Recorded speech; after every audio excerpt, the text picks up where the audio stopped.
সেই কখন থেকে এই পুস্তকটিকে দেখছি, কিন্তু এর থেকে আমি কোনো জ্ঞান লাভ করতেই পারছি না।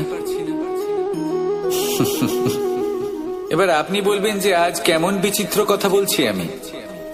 যদি এই পুস্তক থেকে আমাকে জ্ঞান লাভ করতে হয়, তাহলে শুধুই তাকিয়ে থাকলে হবে না। আমাকে এই পুস্তককে খুলতে হবে, পড়তে হবে, তাকে বুঝতে হবে, তবেই তো জ্ঞান প্রাপ্তি হবে। বড়ই সহজ একটা ব্যাপার, কিন্তু একে যাপন করা অত্যন্ত কঠিন, তাই না? আপনি নিজেকেই দেখে নিন। আপনার কাছে অনেক জ্ঞান রয়েছে। সহজ থেকে সহজতর জ্ঞানের কথা যদি বলি, আপনি এটুকু তো জানেন যে সত্যি কথা বলা ভালো কাজ, দান করা হলো পুণ্যের কাজ। আপনি জানেন যে পরিশ্রম করলে সাফল্য আসবে। এই জ্ঞান তো আমাদের কাছে রয়েছে, এমন অনেক জ্ঞান আমাদের কাছে রয়েছে, কিন্তু আলস্যের কারণে, অবহেলা করে আমরা শুধু এই জ্ঞান প্রয়োগ করতে পারি না, এই জ্ঞান যাপন করতে পারি না, একে আচরণে প্রয়োগ করতে পারি না, সেই জন্য দুঃখী হয়ে যাই। তাই আপনার কাছে যা যা জ্ঞান আছে, যা যা জ্ঞান আপনি লাভ করেছেন, সেই জ্ঞান যাপন করা শুরু করুন, জীবনে প্রয়োগ করতে শুরু করুন। এই মন প্রত্যেকটি মুহূর্তে প্রসন্ন থাকবে, আর লক্ষ্যপ্রাপ্ত করে এই মন বলবে, রাধা রাধা। আমি এইভাবে প্রত্যেক দিন নিজের সাথে কিছুটা সময় অতিবাহিত করি, সুচিন্তা করি, কারণ আমি এটা মনে করি যে আমার প্রতিদ্বন্দ্বী অন্য কেউ নয়, বরং আমি নিজেই। আর আমি চেষ্টা করি যে আমি যেন নিজেকে নিজের থেকে বেশি শ্রেষ্ঠ করে তুলতে পারি। তাই প্রতিদিন আমি আকলন করি নিজের কর্মের, যে কাল আমি কি উচিত করেছি, কি অনুচিত করেছি, যে ভুল আমি করেছি তা আজকে কি করে শুধরে নিতে পারি। যে শ্রেষ্ঠ কর্ম আমি কাল করেছি, আজও সেই শ্রেষ্ঠ কর্ম আমাকে করতে হবে। শুধু এই প্রক্রিয়াতেই আমি নিজেকে শ্রেষ্ঠ ব্যক্তি, শ্রেষ্ঠ রাজা, একজন শ্রেষ্ঠ পিতা, পুত্র করে তুলি। এইভাবেই আমি একজন শ্রেষ্ঠ মানুষ হয়ে উঠি। আপনিও এই কথা মনে রাখবেন যে আপনার প্রতিস্পর্ধা অন্য কারোর সাথে নয়, বরং নিজের সাথে। তাই নিজের কর্মের আকলন করুন, নিজের মধ্যে যে দোষ আছে তা ত্যাগ করুন, নিজেকে শুধরে ফেলুন।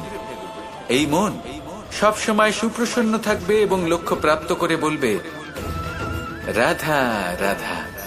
সকলে আমাকে জিজ্ঞেস করেন যে কৃষ্ণ, তুমি সবসময় হাসি মুখে কি করে থাকো, এত প্রসন্ন কি করে থাকো তুমি? এই সমগ্র সংসারে চতুর্দিকে সমস্যা রয়েছে, দুঃখ রয়েছে, তাও হাসি মুখে কি করে থাকো? সত্যি কথাই বটে, এই সংসারে চারিদিকেই দুঃখ রয়েছে, প্রত্যেকের জীবনে সমস্যা রয়েছে। কৃষ্ণের জীবনে একটু বেশি সমস্যা রয়েছে, তাও আমি হাসতে থাকি। কেন? কারণ হলো প্রেম। আমার সমস্ত মনোযোগ কেন্দ্রীভূত থাকে সেই প্রেমের প্রতি যা আমি পেয়ে থাকি। যেমন রাধার প্রেম, দ্বারকার প্রেম, দাদার প্রেম, স্ত্রীর প্রেম, পুত্রের প্রেম, মাতা পিতার প্রেম আদি ইত্যাদি। আমার মনোযোগ এই প্রেমের প্রতি কেন্দ্রীভূত থাকে। আর যখনই আমি এই প্রেমের কথা স্মরণ করি, মুখে দুশ্চিন্তা অথবা দুঃখের আবেগ দেখা অসম্ভব ব্যাপার। শুধু এটাই হলো রহস্য কৃষ্ণের হাসি মুখে থাকার, তার হাসির রহস্য। আপনিও জীবনে এটাই করুন। আপনি জীবনে যে ভালোবাসা পেয়েছেন তার প্রতি মনোনিবেশ করুন। ধন্যবাদ জানান সেই প্রেমকে, ধন্যবাদ জানান সেই সকল ছোট ছোট বস্তুকে যা আপনি জীবনে পেয়েছেন। আমি নিশ্চিত রূপে বলতে পারি যে আপনার সমস্ত জীবন বদলে যাবে। সংকল্প করুন যে আপনি এই জীবনে শুধু প্রেম বিতরণ করবেন। এই মন জীবনের প্রত্যেক মুহূর্তে প্রসন্ন থাকবে আর আনন্দ সহকারে বলবে, রাধা রাধা। কখনো কোনো বৃক্ষকে দেখেছেন? এই ধরিত্রী থেকে ততটুকুই জল নেয় যতটুকু তার প্রয়োজন। কোনো প্রাণীকে দেখুন, এই প্রকৃতি থেকে ততটুকুই খাবার গ্রহণ করবে যতটুকু তার খিদে রয়েছে। খিদে মিটে গেলে আর খাবে না। এবার মনুষ্যকে দেখুন, সে নিজের জীবনে যা কিছু পেয়েছে, বস্তু, ধন, খাবার, শক্তি, প্রয়োজনের থেকে অনেক বেশি লাভ করার চেষ্টা করে থাকে। প্রয়োজনের থেকে বেশি যদি পেয়েও যায় তাহলেও তার কম মনে হয়। এবার এরকম ঠিক কেন হয়? এর পিছনের কারণ কি? কারণ হলো লোভ। লোভের আগুন কিছু এমন হয়, যদি মানুষের মনে একবার প্রজ্বলিত হয় তাহলে শুধু বাড়তেই থাকে। ততক্ষণ বাড়বে যতক্ষণ না আপনি নিজে তাকে বাধা দিচ্ছেন। তবে এই লোভের আগুন নিয়ন্ত্রণ করা সম্ভব। পরিমিতিবোধ, পরিমিতিবোধের চিন্তা। আপনাকে শুধু নিজেকে একটা সরল প্রশ্ন করতে হবে। যখনই মনের মধ্যে কোনো বস্তুর প্রতি, শক্তির প্রতি, ধনের প্রতি, ভোজনের প্রতি লোভ বেড়ে যায়, নিজেকে প্রশ্ন করুন, এটা কি আমার কাছে ততটাই প্রয়োজনীয় যতটা একটা বৃক্ষের কাছে জল, যতটা একটা প্রাণীর কাছে ভোজন? এটা কি ততটাই প্রয়োজনীয়? যদি উত্তর না হয় তাহলে নিজেকে সেখানেই বাধা দিন, সেই ভাবনা সেখানেই ত্যাগ করুন, কারণ সেটাই হলো লোভ। ঠিক এইভাবেই প্রয়োজনীয়তার চিন্তা করে আস্তে আস্তে এই মন নির্লোভ হয়ে উঠবে, আর এই মন প্রসন্ন হয়ে বলবে, রাধা রাধা।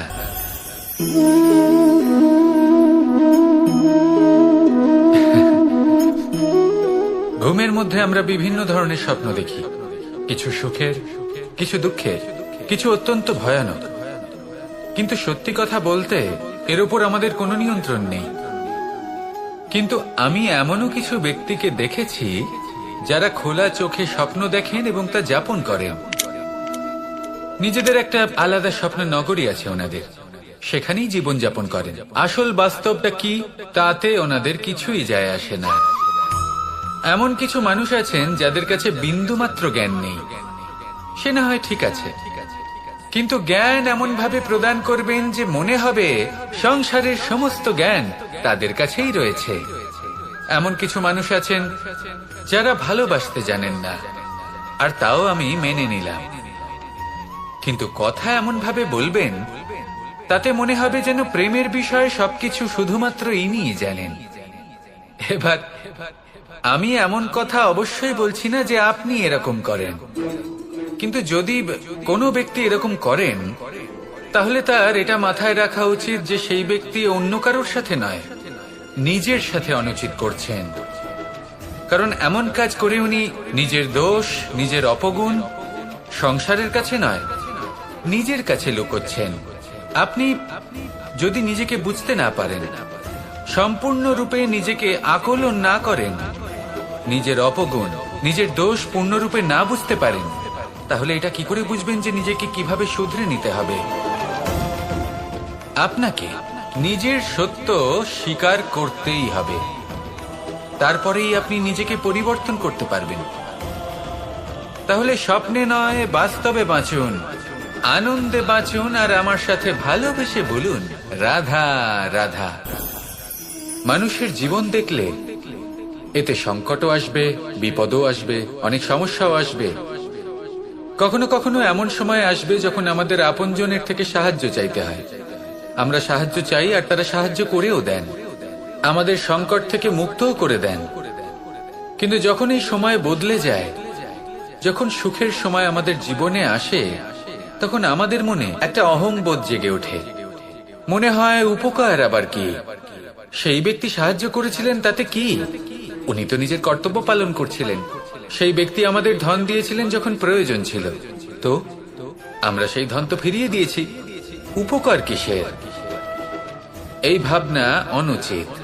যদি কোনো ব্যক্তি আপনাকে সাহায্য করে থাকে যখন কেউ করেনি, যখন আপনার সবথেকে বেশি প্রয়োজন ছিল, সেই সাহায্য অমূল্য, আর সেটা উপকারী বটে। যদি কেউ উপকার করেন তাহলে বিনম্র চিত্তে ভালোবেসে আজীবন তার উপকারের প্রতি কৃতজ্ঞ থাকুন। কারণ সত্যি কথা বলতে এই সংসারে উপকার করার মতো ব্যক্তি খুব কম রয়েছেন, আর উপকারীর কথা মনে রাখেন এমন কৃতজ্ঞ ব্যক্তি আরো কম। সেই জন্য জীবনে কৃতজ্ঞ থাকুন, আর আমার সাথে ভালোবেসে বলুন, রাধা রাধা। কথায় আছে, অন্ধকারে প্রদীপ প্রজ্বলিত করলে চতুর্দিক আলোকিত হয়, কিন্তু যদি এই প্রদীপ আমি সূর্যের আলোর সম্মুখে সকালবেলায় প্রজ্বলিত করে রেখে দিই, তাহলে কি হবে? আপনি বলবেন যে এটা করে তো কোনো লাভই হলো না। সূর্যের প্রকাশের সামনে এই প্রদীপ আসলে কিছুই নয়। এবার এই চিন্তা ভাবনা প্রত্যেক দিন করতে হবে, আর একটা অমূল্য শিক্ষা পেতে হবে। মনে করুন যে আপনি মহাপুরুষের সামনে বসে আছেন, কোনো মহাজ্ঞানীর সামনে, তাহলে সেই ব্যক্তির সামনে নিজের জ্ঞানের প্রদীপ প্রজ্বলিত করবেন না, নীরব থাকুন, আর সেই ব্যক্তির সূর্যের প্রকাশের মতো জ্ঞান প্রাপ্ত করুন।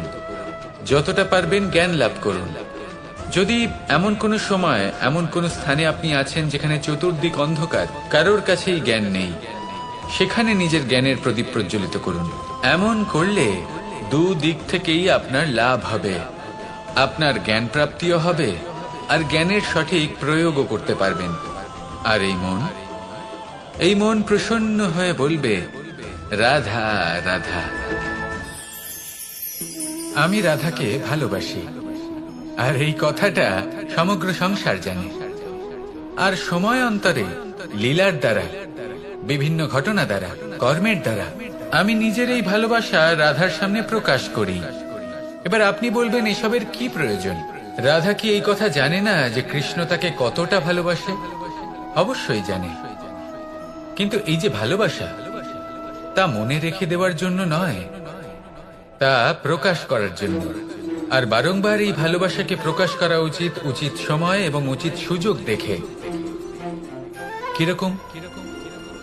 এবার যদি আপনি প্রেমীর সাথে কোনো উৎসবে থাকেন, তাহলে তার সাথে নৃত্য সঙ্গীত করুন। যদি ভিড়ের মাঝে থাকেন, তখন প্রেমীকে সম্মান করুন, একান্তে প্রসাধন করুন। দুঃখের সময় তার হাত ধরে থাকুন, সুখের সময় আলিঙ্গন করে রাখুন। এই প্রেম যত প্রকাশ করবেন, ততই এই প্রেমের বৃদ্ধি হবে। এই প্রেম আরো বেশি গভীর হবে, অটুট হবে। তাই এই প্রেমকে মনে নয়, আপনার জীবনে স্থান দিন। মন খুলে প্রকাশ করুন, আর আমার সাথে ভালোবেসে বলুন, রাধা রাধা। এবার ধরুন আমাকে দ্বারকা থেকে হস্তিনাপুর যেতে হবে, আর পথে আমি প্রত্যেকটা এমন স্থানে দাঁড়াচ্ছি যেখানে আমার মন আপ্লুত করার মতো কোনো দৃশ্য দেখতে পাচ্ছি, বা কোনো ব্যক্তিকে দেখতে পাচ্ছি, বা কোনো প্রসঙ্গ দেখতে পাচ্ছি, বা কোনো নাটক দেখতে পাচ্ছি। তাহলে কি আমি কখনো হস্তিনাপুরে উচিত সময়ে পৌঁছতে পারবো? কখনোই নয়। মানুষকেও ঠিক এই কথাটাই মাথায় রাখতে হবে। মানুষ মনের মধ্যে একটা লক্ষ্য স্থির করেন, সেই পথে অগ্রসর হয়ে পড়েন। এবার সেই পথে এগোতে এগোতে অনেক মানুষজন, অনেক ঘটনা, অনেক সমস্যা চলে আসে, যার ফলে তার মন বিচলিত হয়ে পড়ে। যদি মন বিচলিত হয়ে যায়, তাহলে লক্ষ্যের প্রতি কিভাবে একাগ্রচিত্ত হবেন? সেই জন্য অত্যন্ত আবশ্যক যে আপনি সময়ের সদ্ব্যবহার করুন সেই পথে চলার জন্য। সেই পথে সামনে এগোতে থাকুন, চোখ থাকবে শুধু লক্ষ্যের দিকে। যখনই আপনি বুঝবেন যে আপনি লক্ষ্যভ্রষ্ট হচ্ছেন, আবার সেই পথে নিজেকে টেনে আনুন। ঠিক এইভাবেই এগোতে থাকুন, সাফল্যের শিখরে গিয়ে পৌঁছন, আর সেখানে গিয়ে আনন্দের সাথে উচ্চ স্বরে বলুন, রাধা রাধা। কি অমূল্য, কি সুন্দর এই রত্ন! এবার ভেবে দেখুন, যদি আমি এই রত্নকে ব্যবহার করি আখরোট ভাঙার জন্য, তাহলে কি হবে? বা ভেবে দেখুন, এই রত্ন নিয়ে আমি যদি বন্ধুদের সাথে খেলা করতে শুরু করে দিই, তাহলে কি হবে? আপনি তো হাসবেন আমার ওপর। আপনি বলবেন, এত অমূল্য একটা রত্ন, এর দ্বারা কত দুঃখ দূর করা সম্ভব। এই মূল্যবান রত্নের আমি অপব্যবহার করছি। একদম ঠিক বলেছেন, আমি মেনে নিচ্ছি। মূল্যবান বস্তুর অপব্যবহার করা অনুচিত, কিন্তু আপনিও তো তাই করছেন, তাই না? ভেবে দেখুন, মানুষ এই সংসারের সর্বশ্রেষ্ঠ প্রাণী, আর মানুষের এই শরীর সব থেকে মূল্যবান রত্ন। এবার এর সাথে আপনি কি করছেন? অপব্যবহার করছেন না, নিজের স্বাস্থ্যের যত্ন নিচ্ছেন না, আপনি অনুচিত পথে চলছেন, শুধুমাত্র ধন অর্জন করার জন্য পাপ কাজ করছেন। কি না করছেন? এটা অপব্যবহার নয়? ভেবে দেখুন আমরা এই মানব শরীরের সাথে কি করতে পারি। যদি এর আমরা সদ্ব্যবহার করি তাহলে অনন্ত পুণ্য অর্জন করতে পারি, যার দ্বারা শুধুই নিজেকে নয় বরং আমাদের আশেপাশের সকলকে সন্তোষ প্রদান করতে পারি। তাই সংকল্প নিন এটাই যে মানব শরীরের আমি সদ্ব্যবহার করব, পুণ্যের পথে চলব, সকলের মঙ্গলের জন্য, সকলের প্রসন্নতার জন্য। এই কর্ম করুন, এই পথে চলতে থাকুন। এই মন সন্তোষ বোধের সাথে বলবে, রাধা রাধা। এই সংসারে আমি একজন কুশল সারথি হিসেবে প্রসিদ্ধ, কিন্তু এমনটা ঠিক কেন? কারণ আমি প্রত্যেকটা মুহূর্তে রথের নিয়ন্ত্রণ নিজের হাতে পূর্ণরূপে রাখি। যেই না রথ পথভ্রষ্ট হয়ে পড়ে সেই মুহূর্তে তাকে সঠিক পথে নিয়ে আসি। শুধু সেই জন্য সবাই আমাকে কুশল সারথি বলেন। এবার আপনাকেও আপনার জীবনে কুশল সারথি হয়ে উঠতে হবে, অর্থাৎ আপনাকে রথ চালাতে হবে না, শুধু আবেগের উপর নিয়ন্ত্রণ রাখতে হবে। কখনো কখনো জীবনে এমন কাজ আসে যেখানে মন রসবোধ খুঁজে পায় না, তখন মন বারংবার সেই পথ থেকে সরে যায়, সেই পথ থেকে বিচলিত হয়ে মন অন্যদিকে চলে যায়। তখন আপনাকে আপনার মনের ওপর পূর্ণ নিয়ন্ত্রণ রাখতে হবে, তার রাশ নিজের হাতে পূর্ণরূপে ধরে রাখতে হবে। যেই না মন পথভ্রষ্ট হবে তাকে পথে নিয়ে আসতে হবে, আবার পথ হারাবে, আবার পথে নিয়ে আসতে হবে। তাই মনে রাখবেন, যদি আপনি নিজের মনকে নিয়ন্ত্রণ করতে পারেন, নিজের জীবনকেও নিয়ন্ত্রণ করতে পারবেন। নিজের জীবনে কুশল সারথি হয়ে উঠুন, তাহলে মনোবাঞ্ছিত স্থানে এবং লক্ষ্যে পৌঁছতে পারবেন। আর তখন এই মন আর এই জীবন প্রসন্ন হয়ে বলবে, রাধা রাধা। একবার একটা শেয়াল বনে বিচরণ করছিল। ও একটা ছোট্ট শাবক দেখতে পেল। ও ভাবলো, আজ একেই আমি খাবার হিসেবে গ্রহণ করব। আশেপাশে দেখলো কেউ দেখছে না, তো কেউ ছিল না, আর সেই শাবকের ওপর আক্রমণ করলো, যা হলো একটা ঘোর অপরাধ। বনের নিয়ম অনুসারে আপনি কখনোই শাবকের উপর আক্রমণ করতে পারেন না। তারপর এই খবরটা যখন রাজা সিংহ জানতে পারলেন, সভার আয়োজন করলেন। কিন্তু সেখানে শেয়াল বলল, আমি তো এরকম কিছু করিনি। কিন্তু যদি আপনি এরকম বলেন, কোনো প্রমাণ দিন, এর কোনো সাক্ষী আছে? তখন রাজা সিংহ পেঁচাকে ডেকে পাঠালেন, যে সেই মুহূর্তে বৃক্ষের শাখার ওপর বসেছিল, সে সব কিছু দেখেছিল। পেঁচা সব সত্যি কথা বলল, আর শেয়ালকে মৃত্যুদণ্ড দেয়া হলো। এবার এই কাহিনী আমি আপনাকে কেন শোনালাম? কারণ মানুষও কখনো কখনো এরকম কর্ম করেন যা শিয়াল করেছে। এটা ভাবেন কেউ দেখছে না, যখন আমি অনুচিত কর্ম করতেই পারি। কিন্তু না, আপনি যাই করুন না কেন, কেউ না কেউ অবশ্যই তা দেখছে। কোনো ব্যক্তি না হলেও কোনো প্রাণী, না হলে কোনো যক্ষ বা দেব বা প্রেত। যদি এনারা কেউ না দেখেন, তাহলে ধরিত্রী মাতা দেখেন, যেখানে দাঁড়িয়ে আপনি সেই কর্ম করছেন, তাই না? তাই একটা কথা সবসময় মনে রাখবেন, কে দেখছেন কে দেখছেন না সেই বিষয়ে ভাবা ছেড়ে দিন। এটা খুব সহজ কথা। আপনি যদি উচিত কর্ম করেন, উচিত ফল পাবেন। যদি অনুচিত কর্ম করেন, তাহলে আপনি অনুচিত ফল অবশ্যই পাবেন। সেই জন্য উচিত পথে চলতে থাকুন, উচিত কর্ম করতে থাকুন, আর আমার সাথে ভালোবেসে বলুন, রাধা রাধা। আমাদের হাতটা দেখুন। এই হাতে 5টা আঙুল আছে, যা ভিন্ন ভিন্ন ধরনের, একরকম কেন নয়? কারণ হলো প্রত্যেকের নিজের নিজের গুরুত্ব আছে, নিজের নিজের মাহাত্ম্য আছে। এরা ভিন্ন, তাই একত্রিত হয়ে মুষ্টিবদ্ধ করা সম্ভব, যার দ্বারা আমরা আত্মরক্ষাও করতে পারি, আবার আক্রমণও করতে পারি।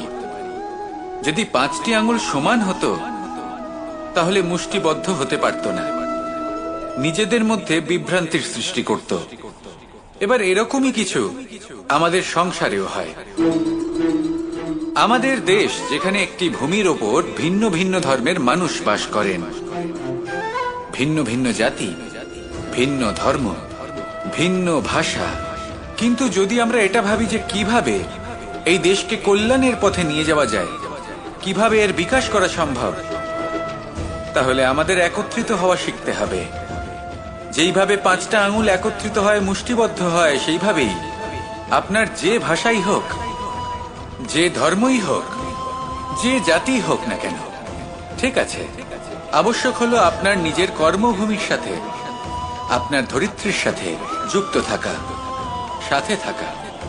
তবেই দেশের উন্নয়ন সম্ভব।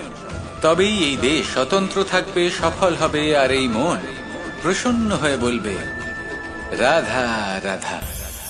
মানুষ যখনই একে অপরের সামনে নিজেদের হৃদয়ের ভাবনা প্রকাশ করে, তখন এক অত্যন্ত প্রভাবশালী মাধ্যম তারা ব্যবহার করে, যাকে ভাষা বলা হয়।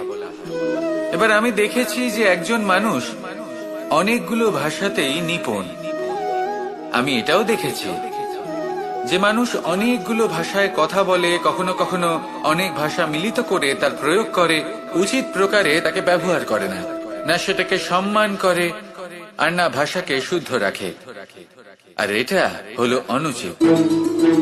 যদি ভাষাকে শুদ্ধ রাখেন, তাহলে ভাষা আপনার চরিত্রকে শুদ্ধ রাখবে, তা আপনার একাগ্রতা বাড়িয়ে তুলবে। এই প্রত্যেক ধ্বনিকে অনুভব করে যদি আপনি শব্দের উচ্চারণ করেন, ভাষাকে প্রয়োগ করেন, তাহলে আপনিও আনন্দ পাবেন, আর যিনি শুনছেন সেই ব্যক্তির কানেও মধুর শব্দ বাজবে। তাই মনে রাখবেন, যে ব্যক্তি ভাষার পবিত্রতাকে সম্মান করে, তাকে সংসারও সম্মান করে। ভাষাকে শুদ্ধ এবং পবিত্র রাখুন, তাহলে ভাষা আপনার চরিত্রকেও শুদ্ধ এবং পবিত্র রাখবে, আর এই মন সুপ্রসন্ন হয়ে বলবে রাধা রাধা। আমি রথে যাত্রা করি, তাতে বারবার পথে থামি আর দেখি যে আমি অনুচিত দিকে যাচ্ছি না তো, আমি উচিত পথেই যাচ্ছি তো। কারণটা কি? কারণ হলো যাতে আমি পথভ্রষ্ট না হয়ে যাই। জীবনযাত্রাতেও এটাই প্রয়োজন। জীবনযাত্রায় ভোগ বিলাসের পথে হারিয়ে যাওয়া খুব সহজ। বারবার থেমে আপনাকে দেখতে হবে, নিজেকে কিছু প্রশ্ন করতে হবে। আমি কি আজ সেই কর্মই করছি যেটা আমি করতে চেয়েছিলাম? আমি কি আজ সেই জীবন যাপন করছি যেমন আমি যাপন করতে চেয়েছিলাম? যদি এই প্রশ্নগুলোর উত্তর হ্যাঁ হয়, তাহলে এগোতে থাকুন, নয়তো থেমে যান এবং বিচরণ করুন। মনে রাখবেন, এই সংসার অত্যন্ত জটিল, আর এতে হারিয়ে যাওয়া অত্যন্ত সরল। সেই জন্য নিজে থেকে বারবার থামা এবং জীবন চিন্তন করা অত্যন্ত আবশ্যক। তাহলে সেটাই করুন, আর আমার সাথে ভালোবেসে বলুন রাধা রাধা। এই ফল কি তা বলার কোনো প্রয়োজন নেই, এই ফল কতটা সুস্বাদু সেটাও বলার কোনো প্রয়োজন নেই। ধরুন এমন কোনো মানুষ আসলেন যিনি জানেন না এটা কোন ফল। তিনি এটা দেখে ভাববেন এ তো কাঁটার একটা গুচ্ছ মনে হচ্ছে, নিয়ে ফেলে দেবেন। সেখানে দ্বিতীয় কোনো ব্যক্তি যিনি বুঝদার, তিনি দেখবেন, ভাববেন যে প্রকৃতি এর গায়ে এত কাঁটা কেন দিয়েছে? অবশ্যই সুরক্ষার জন্য দিয়েছে, অর্থাৎ ভিতরে অবশ্যই অমূল্য কিছু রয়েছে। সেই ধরনের ব্যক্তি এই ফলের অন্তরে প্রবেশ করেন এবং এই ফলের আনন্দ উপভোগ করেন। এরকমই কিছুটা আমাদের সংসারেও আমরা দেখতে পাই। প্রত্যেক দিন আমরা নতুন নতুন মানুষের সাথে পরিচিত হই। এমন কিছু ব্যক্তি থাকেন যাদের সাথে প্রথম আলাপের পর আমাদের এটা মনে হয় যে এই ব্যক্তিকে দেখে একটু রাগী ব্যক্তি মনে হচ্ছে, বড়ই অহংকারী বোধ হচ্ছে, উদ্ধত মনে হচ্ছে। বেশিরভাগ মানুষ প্রথম আলাপের পরে তাদের সাথে দূরত্ব বজায় রাখবেন, কিন্তু যিনি বুঝদার ব্যক্তি তিনি ভাববেন যে এই ব্যক্তি এমন কেন করছেন।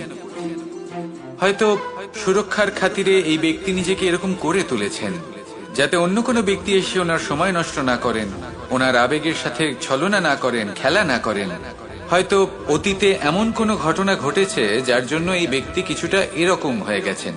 এমনই একজন ব্যক্তি সেই ব্যক্তির মনের গভীর পর্যন্ত পৌঁছতে পারেন, আর সেখান থেকে শুভ গুণগুলিকে বাইরে বের করে আনতে পারেন। এরকমই ব্যক্তি হয়ে উঠুন, এমন বুঝদার ব্যক্তি হয়ে উঠুন যিনি সামনের ব্যক্তির খারাপ গুণগুলিকে অবহেলা করে হৃদয়ের অন্তঃস্থল থেকে শুভ গুণগুলিকে প্রকাশিত করে এবং সেই ব্যক্তিকে দেখাতে পারে। এমন ব্যক্তি হয়ে উঠুন যিনি নিজের জীবনকেও সফল করে তোলেন এবং অন্যের জীবনকেও। আসুন আমার সাথে ভালোবেসে বলুন রাধা রাধা। আপনি অবশ্যই কোনো গাছ দেখে থাকবেন যেখানে অনেক ফল রয়েছে। সেই গাছের ডালগুলি নিজে থেকেই নত হয়ে যায়। কেন? যাতে মানুষ, প্রাণী এরা সকলে যাতে সেই ফল খুব সহজে গ্রহণ করতে পারেন। এটাই হলো প্রকৃতির শিক্ষা, এটাই হলো প্রকৃতির নিয়ম। মানুষেরও কিছুটা এরকমই হওয়া উচিত। যদি আপনি সাফল্যের চরম সীমায় পৌঁছে যান, অনেক বেশি ধন অর্জন করে ফেলেন, তখন মনে রাখবেন যে আপনি যেন অহংকারী না হয়ে পড়েন। বিনম্র থাকতে হবে। সেই ধনকে ব্যবহার করতে হবে উচিত কাজের জন্য। সেই ধনের দ্বারা সমাজের মঙ্গল করা উচিত। সকল মানুষকে সাহায্য করা উচিত যাদের ধনের অভাব আছে। যদি ধনী হওয়া সত্ত্বেও আপনি ধনের সদ্ব্যবহার এই সমাজের মঙ্গলের জন্য, তার ভালোর জন্য না করেন, যদি আপনি ধন দান না করেন, তাহলে এই ধন অহংকার রূপী বিষে পরিণত হয়ে আপনাকেই নাশ করবে। তাই ফলে ভরা গাছের মতো নত হয়ে থাকুন, বিনম্র হয়ে থাকুন, দান করুন, আর আমার সাথে ভালোবেসে বলুন, রাধা রাধা। আমি অনেক সংখ্যক মানুষকে দেখেছি, তাদের কাছে অত্যাধিক জ্ঞান আছে, শিল্প আছে, ধন আছে, কীর্তি আছে, কিন্তু তারা এই সবকিছু নিজেদের কাছেই রাখেন, এই সমাজে বিতরণ করেন না। কারণ হলো ভয়। ওনাদের মনে হয় যে যদি আমি এই সব কিছু সমাজে বিতরণ করি, তাহলে সমাজ আমার শিল্প হোক, ধন হোক, জ্ঞান হোক, কীর্তি হোক, সবকিছু চুরি করে নিয়ে যাবে, আর তার বদলে আমি কিছুই পাবো না। এটা কিন্তু সত্য নয়। সত্য হলো এটাই যে যদি আপনি নিজেকে এই সংসারের প্রতি সমর্পিত করেন, তাহলে এই সংসার আপনার প্রতিও সমর্পিত থাকবে। আপনি শুধু ধন, জ্ঞান, কীর্তি, সম্মান পাবেন তাই নয়, বরং এই সমাজ আপনাকে নিজের চোখে হারাবে, মনের মধ্যে স্থান দেবে। তাই এই ভয় ত্যাগ করে দেখুন কিভাবে এই সমাজ আপনাকে প্রেম সমর্পণ করে। আসুন আমার সাথে ভালোবেসে বলুন, রাধা রাধা। এগুলো হলো নিম পাতা। যদি এগুলো চেখে দেখেন, তাহলে মুখ বিকৃত হবে। এগুলো কি তেতো খেতে, হে নারায়ণ! এর থেকে বেশি তিক্ত সংসারে আর কিছুই হতে পারে না। হয়তো আপনি এগুলো ফেলেও দেবেন, কিন্তু যদি এই স্বাদের ঊর্ধ্বে উঠে এই নিমের বিষয়ে আপনারা জানতে চেষ্টা করেন, তাহলে আপনি জানতে পারবেন যে এই নিম কতটা বেশি গুরুত্বপূর্ণ, কত গুরুত্বপূর্ণ ওষুধ, আর আমাদের শরীরের জন্য কতটা বেশি লাভজনক।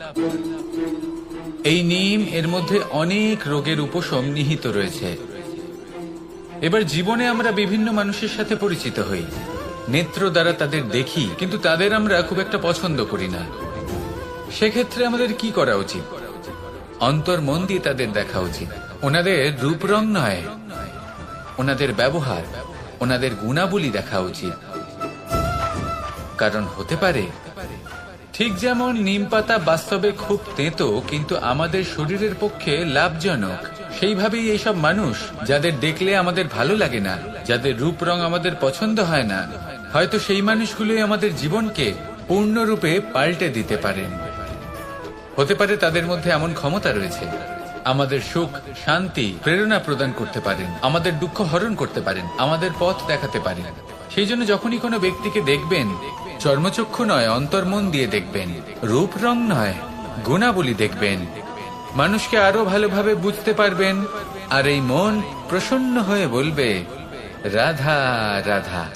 এই সংসারে সবাই বলেন, আমি অর্জুনের মতো হয়ে উঠতে চাই। সবাই চায় যে তারাও যেন অর্জুনের মতো গান্ডীব লাভ করে। তারাও চায় যে তাদেরকেও মহাদেব এসে পশুপতি অস্ত্র দান করবেন। তারাও এটাই চায় মহাভারতের মতো মহাসংগ্রামে বিজয়ী হতে। কিন্তু সবাই ভুলে যান যে অর্জুন যা হতে পেরেছিলেন সবকিছুই অর্জন করেছিলেন। যদি আপনিও অর্জুনের মতো গান্ডীব লাভ করতে চান, তবে আপনাকেও তার মতোই শ্রেষ্ঠ কাঠ নির্বাচন করতে হবে। সেই কর্ম আপনাকেই করতে হবে। তার প্রত্যঞ্চা যাতে তীব্র হয়, তার জন্য আপনাকে সর্বশ্রেষ্ঠ দড়ি খুঁজে বের করতে হবে। আপনার বাণ যাতে ঘাতক হয়, সেই জন্য আপনাকে নতুন নতুন ধাতু খুঁজে বের করতে হবে। সেই শিক্ষা আপনাকে লাভ করতে হবে, তবেই আপনার ইচ্ছে পূর্ণ হবে। অর্জুন হওয়া বড়ই সরল, যদি আপনি কিভাবে অর্জন করতে হয় তা জানেন, শুধুমাত্র স্বপ্ন দেখেন যারা, তারা কখনোই অর্জন করতে পারবেন না। কিন্তু যদি কেউ অজ্ঞাতবাস ভোগ করতে পারে, যদি কেউ লাক্ষাগৃহ থেকে পালিয়ে বাঁচতে পারে, যদি কেউ কঠোর তপস্যা করতে পারে, প্রতীক্ষা করতে পারে এবং পরিশ্রম করতে পারে, তাহলে সে অর্জুন অবশ্যই হয়ে উঠবে। যদি আপনি অর্জুন হয়ে উঠতে চান, তাহলে কর্ম করতে শিখুন আর আমার সাথে ভালোবেসে বলুন, রাধা রাধা।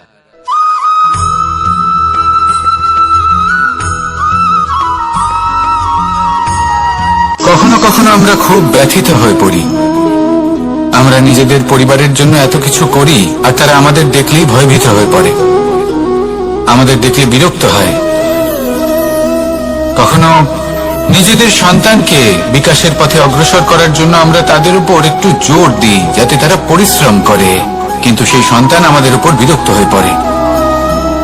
কখনো সন্তানকে সঠিক শিক্ষা দেওয়ার জন্য আমরা তাদের কিছু সীমা নির্ধারিত করি, তখন সেই সন্তানের চোখে নিজেদের জন্য আমরা ঘৃণা দেখতে পাই। মানুষ কেন ব্যথিত হবে না?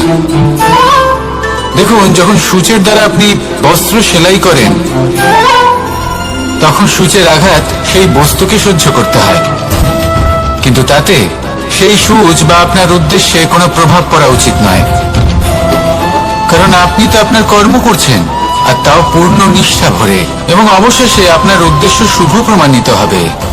তাই কেউ বিরক্ত হচ্ছে বলে বা কারোর চোখে নিজের প্রতি ঘৃণা দেখার ভয়ে কখনো পিছিয়ে যাবেন না। কষ্ট না করে বিকাশ সম্ভব নয়। কর্ম করতে থাকুন, সবকিছু শুভ হবে। আসুন আমার সাথে ভালোবেসে বলুন, রাধা রাধা। মাতা পিতার মনে সবসময় এই বাসনা বাস করে যে ওনাদের সন্তানের যেন মঙ্গল হয়। নিজের সন্তানকে সেই সবকিছু দেওয়ার সবসময় চেষ্টা করতে থাকেন যেগুলো তারা নিজেরা নিজেদের জীবনে কখনো পেতে পারেননি, এবং এই প্রক্রিয়ায় সব থেকে গুরুত্বপূর্ণ বিষয়টি ভুলে যান, নিজের সন্তানকে সেই জিনিস দেওয়া যেটা উনি সব থেকে আগে পেয়েছেন। আমি ধনের কথা বলছি না, আমি বলতে চাইছি নিজের অভিজ্ঞতা দ্বারা ওনারা যে মানসিক স্থিতি লাভ করেছেন, ওনারা যে মর্যাদা লাভ করেছেন, যে শিক্ষা ওনারা লাভ করেছেন, সবার আগে নিজের সন্তানকে সেটা দেওয়া প্রয়োজন। সেটা যদি নিজের সন্তানকে দিতে পারেন, তাহলে এই সন্তান জীবনে তার পথে এগোতেও পারবে, ধন অর্জন করতে পারবে এবং শক্তিশালী অনুভবও করতে পারবে। সেই জন্য সন্তানকে সবার আগে সেটা দান করুন যেটা সব থেকে বেশি মূল্যবান। সেটা দিন যেটা আপনি সবার আগে লাভ করেছেন। আসুন আমার সাথে ভালোবেসে বলুন, রাধা রাধা। ধন, সম্পদ, ঐশ্বর্য, মানুষ হয় নিজের সৌভাগ্যের দ্বারা এগুলো লাভ করে থাকেন বা কর্মের দ্বারা। সৌভাগ্য আসলে কি? গ্রহের দশা যা প্রত্যেক মুহূর্তে বদলাতে থাকে। কর্মের মাধ্যমে যখন আপনি ধন অর্জন করেন, তখন সেই ধন আপনার আগামী প্রজন্ম লাভ করে। সেটা হয় সে ভোগ করে বা তার জন্য তার ভোগান্তি হয়, আর এটা নির্ভর করছে আপনার কর্মের ওপরে। কি কর্ম করেছেন আপনি সেই ধনকে লাভ করার জন্য? যদি আপনি সৎ পথে চলেন, নিষ্ঠা ভরে আপনি কর্ম করে থাকেন এবং তার ফলে আপনি ধন অর্জন করে থাকেন, তাহলে আপনার আগামী প্রজন্ম সেটা ভোগ করবে, সেটা প্রয়োগ করবে নিজের বিকাশের জন্য। কিন্তু যদি আপনি কুকর্ম করে থাকেন, কোন রকম ছলনা করে থাকেন এই ধন লাভ করার জন্য, তাহলে 100% আপনার আগামী প্রজন্মকে এর জন্য ভুগতেই হবে। তাহলে আপনি কি চাইবেন? যে আপনার আগামী প্রজন্ম সুখ ভোগ করবে, নাকি আপনার কুকর্মের পরিণাম ভোগ করবে? নির্বাচন আপনারই। আসুন আমার সাথে ভালোবেসে বলুন, রাধা রাধা। কর্ণ, সূর্যপুত্র কর্ণ, স্বয়ং সূর্যের পুত্র, দেবী কুন্তীর প্রথম পুত্র। সেই কর্ণ যার একটি বাণ আমার রথকে, সেই রথ যার উপর মহাবলী অর্জুন বিরাজমান ছিলেন, যার পতাকায় স্বয়ং হনুমান ছিলেন, সেই রথকে তার একটি বাণ ধসিয়ে দিতে পেরেছিল। দৈব কবচ কুণ্ডলধারী কর্ণ, সেই কর্ণ যুদ্ধক্ষেত্রে নিজের সমাপ্তির সম্মুখীন হলেন। কারণ কি ছিল? নির্বাচন। দুর্যোধনের সাথে বন্ধুত্ব রাখার জন্য তার অনুচিত কর্মে কোনোদিন কোনো প্রতিবাদ করেননি, তাকে সঙ্গ দিয়েছেন এই নির্বাচন। যখন দ্রৌপদীর বস্ত্রহরণ হচ্ছিল তখন তাকে বাধা দেওয়ার বদলে নীরব থাকার নির্বাচন, তার বিরোধিতা কখনো না করার নির্বাচন। এই নির্বাচনই কারণ হয়ে দাঁড়ালো কর্ণের পতনে। এই সংসারে সবার উপকার আপনি স্বীকার করতে পারেন, তাকে সম্মানও করতে পারেন, কিন্তু তার সামনে এতটাও নত হবেন না যে নিজের অন্তর্মনের কথাটা আপনি শুনতে না পান। নির্বাচন যদি ধর্মসঙ্গত হয় তবেই তা শুভ হয়। আসুন আমার সাথে ভালোবেসে বলুন, রাধা রাধা। ভীষ্ম একটা মহান নাম, দেবী গঙ্গার সুপুত্র। স্বয়ং বৃহস্পতি এবং পরশুরাম ছিলেন ওনার শিক্ষাগুরু। অত্যন্ত মহান যোদ্ধা ছিলেন, কিন্তু এই মহান যোদ্ধা ইনি ইতিহাসে আজ পর্যন্ত সেই সম্মান পেলেন না যার উনি যোগ্য ছিলেন। কারণ নির্বাচন। রাজ সিংহাসনের সেবা করার প্রতিজ্ঞা নিয়েছিলেন উনি। এবার রাজ সিংহাসনে যেই বসুক না কেন তার সেবা করা, তার প্রত্যেক আদেশ পালন করা, এটাই ছিল ওনার প্রতিজ্ঞা। তা সেই ব্যক্তি উচিত হোক বা অনুচিত, সে উচিত পথে চলুক বা অনুচিত পথে চলুক, সুপাত্র হোক বা কুপাত্র, উনি তার সেবা করতে থাকলেন, তার প্রত্যেক আদেশ পালন করতে থাকলেন, নিজের প্রতিজ্ঞা পালন করতে থাকলেন। ধৃতরাষ্ট্র নেত্রহীন অবশ্যই ছিলেন, কিন্তু এতটাও নেত্রহীন ছিলেন না যে উনি প্রজাদের চোখের জল, ধর্ম অধর্ম দেখতে পাবেন না। উনি সব বুঝতে পারতেন। আর এদিকে ভীষ্ম নিজে প্রতিজ্ঞাবদ্ধ হয়েছিলেন। দুর্যোধন অনুচিত পথে চালিত হচ্ছিল, তাও উনি তাকে সঙ্গ দিতে থাকলেন। আর পরিণামস্বরূপ আজ পর্যন্ত ইতিহাসে উনি সেই স্থান পেলেন না, সেই সম্মান পেলেন না যার যোগ্য উনি ছিলেন। যদি আপনি কোনো প্রতিজ্ঞা করে থাকেন, তা সে যতই কোনো উচিত কারণের জন্য হোক না কেন, যদি আস্তে আস্তে সময়ের সাথে সেই প্রতিজ্ঞা আপনাকে অনুচিত পথে চালিত করে অধর্মের পথে নিয়ে যায়, পাপের পথে নিয়ে যায়, তাহলে সেই প্রতিজ্ঞা ভঙ্গ করা অত্যন্ত আবশ্যক। সময় অনুসারে নিজেকে বদলানো আবশ্যক, নয়তো এই প্রতিজ্ঞা আপনাকে দিয়ে পাপ কর্ম করাবে, কুকর্ম করাবে, আর আপনার বিনাশের কারণ হবে। আসুন আমার সাথে ভালোবেসে বলুন, রাধা রাধা। অশ্বত্থামার মৃত্যু হল। কেউ জানে না সে মানুষ নাকি হাতি। এই বাক্য কে বলেছিলেন? সাক্ষাৎ ধর্মরাজ যুধিষ্ঠির। সেই যুধিষ্ঠির যিনি নিজের জীবনে কখনো মিথ্যে বলেননি, কিন্তু উনি এমন কিছু নির্বাচন করেছিলেন যার জন্য চিরকাল শুধুই মহারাজ যুধিষ্ঠির হয়ে থেকে গেলেন, কখনো অভিমন্যুর সমান হতে পারলেন না। যখন দ্রুত ক্রীড়ার আমন্ত্রণ এসেছিল তখন মহারাজ যুধিষ্ঠির সেটা অস্বীকার করতেই পারতেন, কিন্তু করলেন না। অহংকারের জন্য সেই আমন্ত্রণ গ্রহণ করলেন উনি, এবং অহংকারের জন্য করা এই নির্বাচন উনাকে সাধারণ করে রেখে দিল। নিজের গুরু দ্রোণাচার্যকে পরাজিত করার জন্য একটি মিথ্যে কথা বলেছিলেন।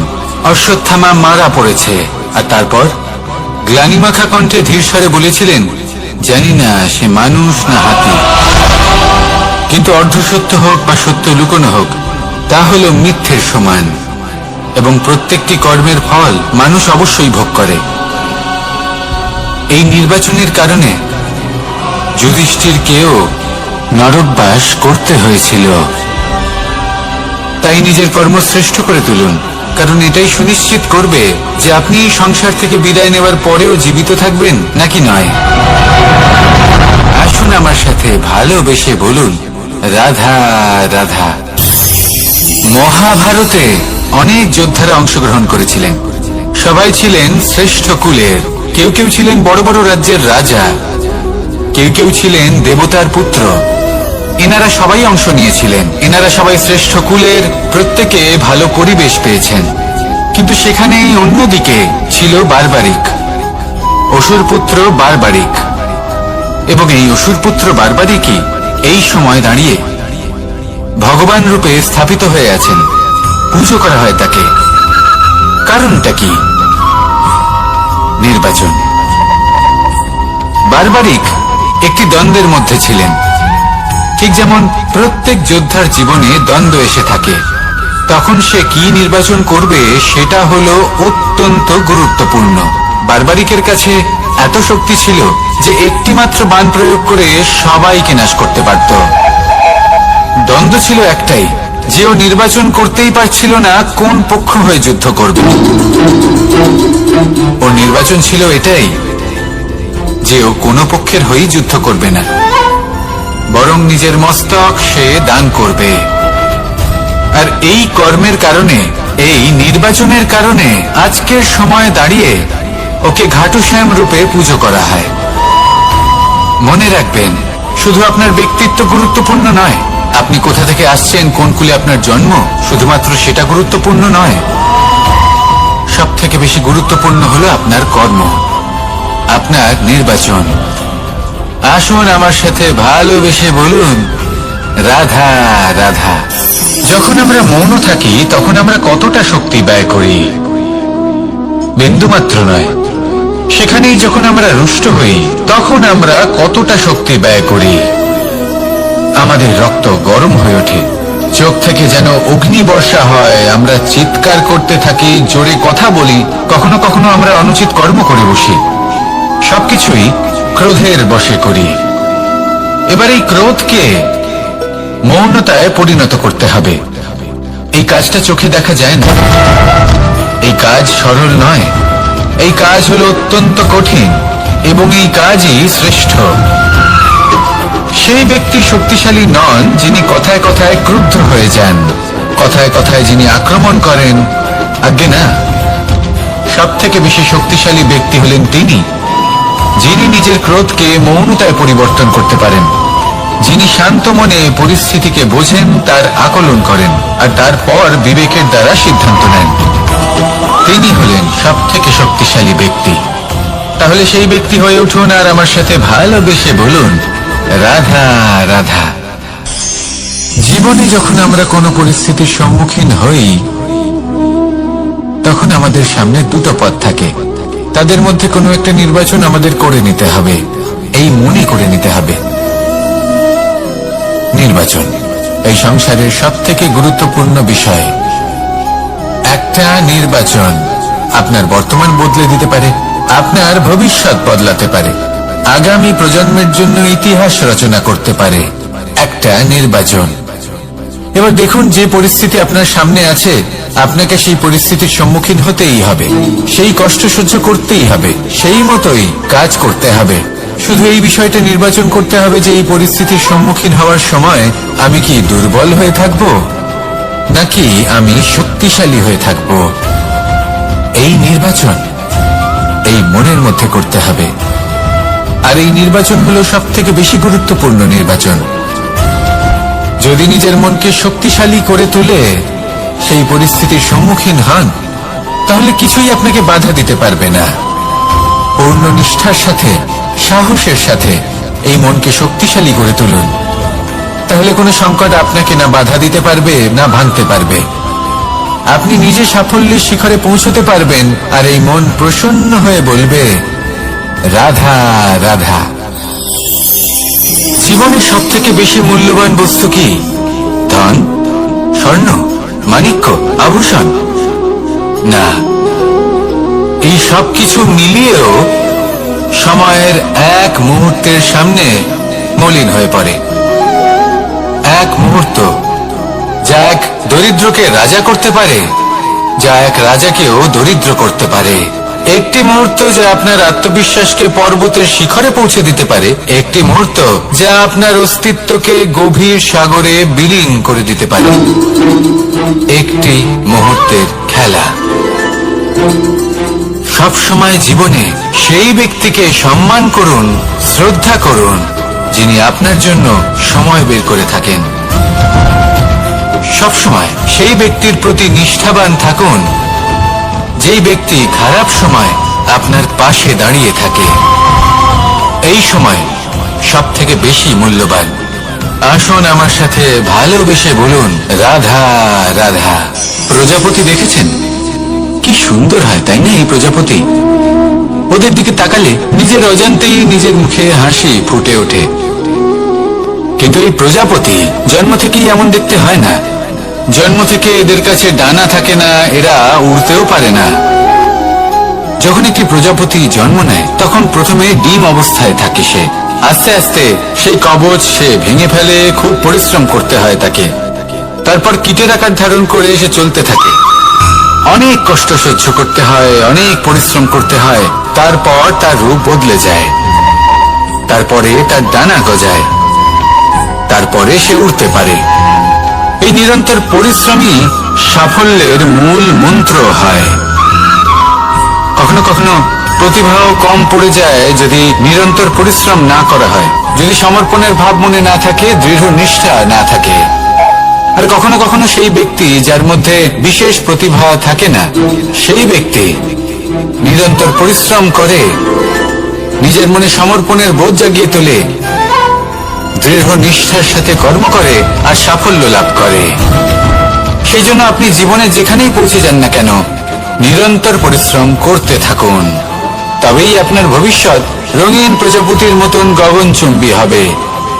তবেই এই সংসার আপনাকে দেখবে এবং নিজের অজান্তেই এই সংসার নিজের মুখে হাসি ফুটিয়ে তুলবে এবং এই সংসার আমার সাথে ভালোবেসে বলবে, রাধা রাধা। পুরাণে আমরা দেখেছি যে মাতা পিতা কতটা মহান হতে পারেন। কিভাবে শ্রী গণেশ নিজের মাতা পিতাকে পরিক্রমণ করলেন এবং পরম পূজনীয় হয়ে উঠলেন। কিভাবে ভক্ত শ্রবণ নিজের অন্ধ মাতা পিতাকে তীর্থযাত্রায় নিয়ে যাবেন বলে নিজের কাঁধে ওনাদের বসালেন এবং বয়ে নিয়ে গেলেন। এরকম অনেক অমূল্য শিক্ষা আমরা লাভ করে থাকি পুরাণ থেকে। কিন্তু এসব কথা হলো পুরাণের কথা। কথা বলা যাক আমাদের জীবন নিয়ে। আমাদের এই জীবনে আমাদের মাতা পিতা কেন আমাদের কাছে এতটা অমূল্য? কেন আমরা ওনাদের এতটা ভালোবাসি? কেন আমরা ওনাদের এত সম্মান করি? আর কেনই বা ওনাদের এতটা সম্মান করা উচিত? মমতার কারণে। মায়ের মনের এক ধরনের মমতা, পিতারও এক ধরনের মমতা। এই দুইয়ের মমতা ভিন্ন, কিন্তু এনাদের দুজনের মমতার কেন্দ্রবিন্দু হলো এনাদের সন্তান। মাতা মমতার কারণে সকালে তাড়াতাড়ি উঠে পড়েন, খাবার তৈরি করেন, এটা ভাবেন যে আমার সন্তান যেন অভুক্ত না থাকে। অন্যদিকে পিতা ইচ্ছে না থাকা সত্ত্বেও নিজের মমতাবোধের কারণে নিজের সন্তানের প্রতি কঠোর হন, তাকে জ্ঞান প্রদান করেন, শিক্ষা প্রদান করেন, কারণ উনি চান যে ওনার সন্তান যেন পরবর্তীতে উন্নতি করে, কখনো অভুক্ত না থাকে। এটাই হলো মমতা মাতা পিতার। আর এই মমতা সংসারের অন্য কোথাও আপনি পাবেন না। তাই সবসময় নিজের মাতা পিতাকে সম্মান করুন, ওনাদের ভালোবাসুন, যতটা ইচ্ছে ভালোবাসুন। আর এই ভালোবাসার সাথেই বলুন, রাধা রাধা। সম্পর্ক হলো আমাদের জীবনের একটি আধার। কিছু সম্পর্ক এমন যা আমরা জন্মসূত্রে লাভ করি, যেমন পরিবার, মা বাবা। কিছু সম্পর্ক আছে যা আমরা জীবনে অর্জন করে থাকি, তা সে প্রেমের হোক, স্নেহের হোক বা বন্ধুত্বের। এই সকল সম্পর্ক লাভ করার বা গড়ে তোলার 5টি ধাপ রয়েছে। প্রথম ধাপ, কোনো ব্যক্তির সাথে আলাপ হওয়া, তার সাথে কথা বলা বা তাকে দেখা।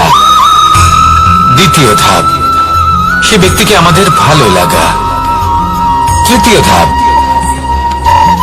আমাদের এটা চাইতে শুরু করা যে জীবনে এই ব্যক্তি যেন আমাদের বন্ধু হন, আমাদের জীবনে থাকেন, বা আমাদের কাউকে ভালোবেসে ফেলা আর এটা আমাদের ভাবা বা চাওয়া যে সেই ব্যক্তি যেন আজীবন আমার সাথে থাকেন, আমার জীবনে আমার সাথী হয়ে। চতুর্থ ধাপ, লাভ করা। এবার এই ধাপটি অনেক মানুষের পক্ষেই খুবই সরল হয়, বড়ই সরল ভাবে নিজেদের সঙ্গীকে লাভ করে থাকেন। কিছু মানুষের জন্য এই ধাপ অত্যন্ত কঠিন হয়ে থাকে। অনেক প্রতিকূল পরিস্থিতির উপর জয়লাভ করে তারা সঙ্গীকে লাভ করেন, কিন্তু লাভ অবশ্যই করেন। এরপরে আসে পঞ্চম, অন্তিম এবং সব থেকে গুরুত্বপূর্ণ ধাপ। সেটা হলো সেই সম্পর্ক পালন করা। এটা হলো এমন এক বিষয় যা প্রত্যেক মানুষের শেখা উচিত। যদি ব্যক্তি নিজের জীবনে সম্পর্ক রক্ষা করতে শিখে যান, তবে প্রত্যেক সম্পর্ক তার জীবনকে স্বর্গ করে তুলবে। আসুন আর আমার সাথে ভালোবেসে বলুন, রাধা রাধা।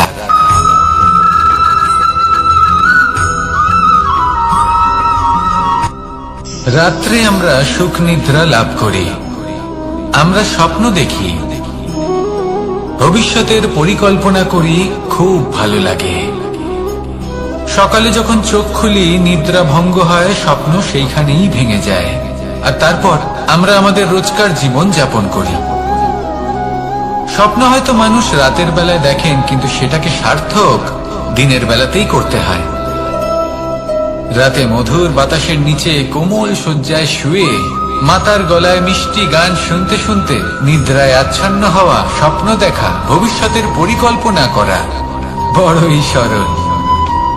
কিন্তু সকালবেলায় সময় মতো উঠে সূর্যের তাপ সহ্য করে, সেই উষ্ণতা সহ্য করে সর্বাঙ্গ ঘেমে গিয়ে নিজের পথ খুঁজে বের করা, সেই পথে অগ্রসর হওয়া, বাধা বিপত্তি এসবের সম্মুখীন হওয়া, আর তারপর লক্ষ্য লাভ করা, এগুলো কঠিন কাজ।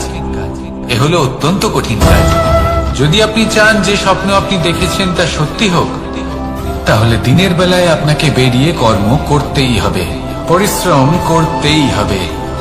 মনের এই চক্ষু দিয়ে স্বপ্ন দেখা সম্ভব, কিন্তু যদি আপনি বুঝতে পারেন যে এই স্বপ্নই হলো আপনার লক্ষ্য, তাহলে তাকে সার্থক করতে শুধুমাত্র পরিশ্রম দ্বারাই করতে হবে। তাহলে পরিশ্রম করুন আর আমার সাথে ভালোবেসে বলুন, রাধা রাধা। মানুষের জীবনে তিনটি গুণ অত্যন্ত প্রয়োজনীয়: শ্রদ্ধা,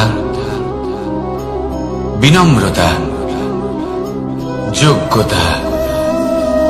যদি জ্ঞান লাভ করতে চান তাহলে শ্রদ্ধার প্রয়োজন, যদি মান লাভ করতে চান তাহলে স্বভাবে বিনম্র হওয়া প্রয়োজন, আর যদি মনোবাঞ্ছিত স্থান লাভ করতে চান তাহলে যোগ্যতার প্রয়োজন। বিষয়টা সহজ। শ্রদ্ধা আপনাকে জ্ঞান দেবে, নম্রতা আপনাকে মান, আর যোগ্যতা উচিত স্থান দেবে। কিন্তু যদি আপনি এই তিনটি গুণ সম্মিলিত করেন, তাহলে এমন কিছু লাভ করবেন যা এই সব কিছুর থেকে অনেক ঊর্ধ্বে। সম্মান। আর এ হলো সেই সম্মান যা প্রত্যেক মানুষের নিজের জীবনে লাভ করতে চেষ্টা করা উচিত, কারণ এই হলো সেই সম্মান যার কারণে আপনি চলে যাওয়ার পরেও এই সংসার আপনাকে ভালোবাসবে আর মনে রাখবে। আসুন আমার সাথে ভালোবেসে বলুন, রাধা রাধা। আকাঙ্ক্ষা কখন লোভে পরিণত হয়ে যায় তা কেউ বলতে পারে না। এবার তার পরিণাম কি হতে পারে তাও আমরা কেউ জানি না। আজ আমি আপনাকে বলছি, কোন ব্যক্তি সব থেকে বেশি ক্ষতির সম্মুখীন তখনই হয় যখন সে এটা মনে করে যে সে সব থেকে বেশি সুরক্ষিত স্থানে রয়েছে। সে ভাবে যে সে সেখানে সুরক্ষিত রয়েছে। সে তখন অসাবধান হয়ে পড়ে, আর তখনই তাকে জীবনের সব থেকে বড় ক্ষতির সম্মুখীন হতে হয়। নিঃস্ব হয়ে যাওয়ার পরিস্থিতি কোনো মানুষের জীবনে তখনই আসে যখন তার কাছে প্রচুর সম্পত্তি থাকে এবং সে তার থেকেও অনেক বেশি সম্পত্তি অর্জন করতে চায়। সেই অনেক বেশি সম্পত্তি অর্জন করার চেষ্টায় সে এমন কিছু করে বসে যার ফলে তাকে সমস্ত সম্পত্তি হারাতে হতে পারে। একজন রচনাকার নিজেই নিজের প্রতিভা একদম শেষ করে দিতে পারে যখন সে অনেকগুলো কাজ নিজের কাঁধে নিয়ে নেয়। একটা গুরুত্বপূর্ণ কথা সবসময় মনে রাখবেন, আজ আপনি যেখানেই থাকুন না কেন, যেমনই যে কোনো স্থানেই থাকুন না কেন, এর পেছনে আপনার আকাঙ্ক্ষার একটা বিশাল ভূমিকা রয়েছে। কিন্তু মনে রাখবেন, আপনাকে শিখতে হবে যে কখন আর কিভাবে নিজের উচ্চাকাঙ্ক্ষাগুলিকে লাগাম পরাতে হবে, কারণ এটা অত্যন্ত আবশ্যক। তাই আসুন আর আমার সাথে ভালোবেসে বলুন, রাধা রাধা। অনেক সময় আমরা জীবনে অনেক মানুষকে এমন বলতে শুনে থাকি যে আমি অসফল হয়েছি কারণ আমার সময় ভালো যাচ্ছিল না, আমি এই জিনিসটা লাভ করতে চাইছিলাম কিন্তু করতে পারলাম না কারণ আমার সময়টা ভালো যাচ্ছিল না, আমি আমার জীবনে ওই মহান কাজটা করতে চাইছিলাম কিন্তু করতে পারলাম না। কেন? কারণ আমার সময়টা ভালো যাচ্ছিল না। কিন্তু যে মুহূর্তে ভালো সময় আমার জীবনে আসবে, আমি সব কিছু প্রাপ্ত করব। এমন প্রায় প্রত্যেকেই বলেন। আসুন একটা কথা বোঝা যাক, একজন মালিকে দেখুন, সে প্রত্যেক দিন গাছের সেবা করে, তাকে জল দেয়, তার যত্ন আত্তি করে। কেন? প্রত্যেক দিন সেই গাছ ফল দেয় না, সঠিক সময় এলে তবেই সেই গাছ ফল দেয়, কিন্তু প্রত্যেক দিন মালি তার সেবা করে, তাকে যত্ন করে। শুধুমাত্র তখন করে না যখন সেই গাছ ফল দিতে সক্ষম। আর যদি মালি গাছের যত্ন প্রতিদিন না করে, তাহলে হয়তো সেই গাছ ফল দিতেই পারবে না। এটাই হলো আমাদের জন্য একটা শিক্ষা। যখন সময় আমাদের জন্য অপেক্ষা করে না, তখন আপনি সময়ের জন্য কেন অপেক্ষা করছেন? ভালো সময়ের জন্য অপেক্ষা করবেন না। ভালো এবং শুভ কর্ম দ্বারা ভালো সময়কে নিজের কাছে টেনে আনুন। নিরন্তর কর্ম করুন, পরিশ্রম করতে থাকুন, শুভ সময় আপনা থেকেই আপনার কাছে আসবে। আসুন আমার সাথে ভালোবেসে বলুন, রাধা রাধা। মানুষের এই সংসারে জীবনযাপন করার জন্য কিছু জিনিসের প্রয়োজন পড়ে। এমন কিছু আবেগ, এমন কিছু বস্তু আছে যেগুলো তার প্রয়োজন হয়, কিন্তু সব থেকে বেশি যে জিনিসটা তার প্রয়োজন হয় সেটা হলো সম্মানের। আমাদের ভালো লাগে যখন কেউ আমাদের সম্মান করে। আমরা কাউকে সম্মান করলে তারও সেটা ভালো লাগে। কিন্তু আপনি দেখবেন যে সংসারে বেশিরভাগ মানুষ দুটি মাপদণ্ডের ভিত্তিতে সম্মান করেন, হয় বয়স দেখে করেন বা উপার্জন দেখে, অর্থাৎ সেই ব্যক্তি কতটা উপার্জন করেন। এবার ভেবে দেখুন, এটা আবশ্যক নয় কারোর বয়স যদি বেশি হয় তার বুদ্ধিও ততটাই বেশি হবে। আবশ্যক এটাও নয় যে কোনো ব্যক্তি যদি অত্যন্ত ধনী হন বা তার মনও নির্মল হবে বা তিনি সৎকর্ম করবেন বা এমন কোনো কর্ম করবেন যাতে উনি সম্মান লাভ করতে পারেন। হতে পারে উনি ধনী কিন্তু দুশ্চরিত্র। সেই জন্য বয়স বা উপার্জন দেখে কোনো ব্যক্তিকে সম্মান করবেন না, কর্ম দেখুন। যদি গভীরভাবে ভেবে দেখেন তাহলে দেখবেন যদি কোনো মানুষ কোনো সৎকর্ম করেন তাহলে তার প্রতি হৃদয় থেকে সম্মান জাগ্রত হয়। এটাই হলো সেই সম্মান যা অর্জন করতে হবে। বয়স আজ আছে, কাল আরো বৃদ্ধি পাবে। উপার্জন আজ আছে, কাল সেটা কমে যেতেও পারে। কিন্তু যদি আপনি নিরন্তর শুভকর্ম করতে থাকেন তাহলে আপনি মৃত্যুর পরেও অমর হয়ে থাকবেন। আসুন আমার সাথে ভালোবেসে বলুন, রাধা রাধা। পাপ এবং পুণ্য, এই দুই হলো সংসারের এমন দুই বিন্দু যাকে কেন্দ্র করে এই সংসারের চক্র ঘুরতে থাকে। আমরা যদি কোনো কর্ম বিচার করি, হয় পুণ্য নয় পাপের দৃষ্টিভঙ্গি দিয়ে, এটা হয় পুণ্য না হলে পাপ। কিন্তু এই পাপ এবং পুণ্য এই দুই নির্ভর করে প্রত্যেক মানুষের উপর, তার চিন্তাধারা, তার পরিস্থিতির উপর। ধরুন এমন একজন মানুষ যিনি অনেক দিন ধরে বনে পথ হারিয়েছেন, অনেক দিন হয়তো উনি কোনো খাবার খাননি। এবার এমন পরিস্থিতি চলে এসছে যে এবার যদি উনি খাবার না খান তাহলে হয়তো জীবিতই থাকবেন না। আর এমন অবস্থায় ওনার সামনে যদি কোনো প্রাণী আসে তাহলে তাকে শিকার করা, এটা কিন্তু তার কাছে পাপ নয়, এটা তো জীবিত থাকার একমাত্র উপায়। এটা তার কাছে পুণ্য সম। আর যদি আমি এমন একজন ব্যক্তির কথা বলি যিনি সরল, যিনি একটি সুখী, শান্ত, সুরক্ষিত জীবনযাপন করছেন, তার কাছে কিন্তু এটা পাপ। এইরকমই এই সংসারে ভিন্ন ভিন্ন পরিভাষা আছে পাপ এবং পুণ্যের। তার মধ্যে যদি আমি আপনাকে একটি সরল পরিভাষা দিই, সেটা হলো জীবনে যখনই কোনো কর্ম করবেন সেটা নিয়ে একটু ভেবে দেখুন যে এই যে কাজটা আমি করছি তার ফলে এই যে অন্য মানুষেরা আছেন এই সংসারে, তারা কি দুঃখ পাবেন? যদি তারা দুঃখ পান তাহলে সেটা পাপ। যদি আপনি এমন কোনো কর্ম করেন যার ফলে অন্যরা প্রসন্নতা লাভ করেন, তাদের মুখে হাসি ফুটে ওঠে, যদি তারা প্রেরিত হন, জীবনে সামনে এগোতে পারেন, তাদের বিকাশ হয়, তাহলে এটা হলো পুণ্য। তাই জীবনে সবসময় পুণ্য করতে থাকুন আর আমার সাথে ভালোবেসে বলুন রাধা রাধা। বনস্পতি ফলনের জন্য আমাদের কিসের প্রয়োজন পড়ে? একটু ধরিত্রীর, একটু পরিশ্রমের, আর একটা বীজের। এবার যদি মানুষের কথা বলি, তাহলে এখানে ধরিত্রী হলো মানুষের এই জীবন, যেখানে মানুষ নিজের ইচ্ছের ফল ফুল ফলন করতে চায়। পরিশ্রম হলো আমাদের কর্ম, আর বীজ হলো আমাদের নির্বাচন। আমাদের বেছে নিতে হবে যে আমরা কি বপন করব, আম নাকি ফণি মনসা। এর মধ্যে আমরা কি পেতে চাই? রসালো ফলের ফলন চাই নাকি কাঁটার ফলন চাই, তা আমাদের উপর নির্ভরশীল। কিন্তু একটা কথা ঠিক, লক্ষ্য যেমনই হোক না কেন, জীবন যেমনই হোক না কেন, যদি আপনি লক্ষ্যের দিকে এগোতে থাকেন তাহলে কর্মের সাথে খামখেয়ালি আচরণ করতে পারবেন না। যদি আপনি এমন করেন তাহলে এটা আপনাকে একটা অনুচিত লক্ষ্যে পৌঁছে দেবে, সেটা কিন্তু নিশ্চিত। সবসময় এটা মনে রাখবেন, কর্মের সাথে খামখেয়ালি হবেন, অর্থাৎ কর্মফলও আপনার সাথে খামখেয়ালি হবে। তাহলে নিষ্ঠার সাথে কর্ম করতে থাকুন আর নিজের লক্ষ্যকে প্রাপ্ত করুন।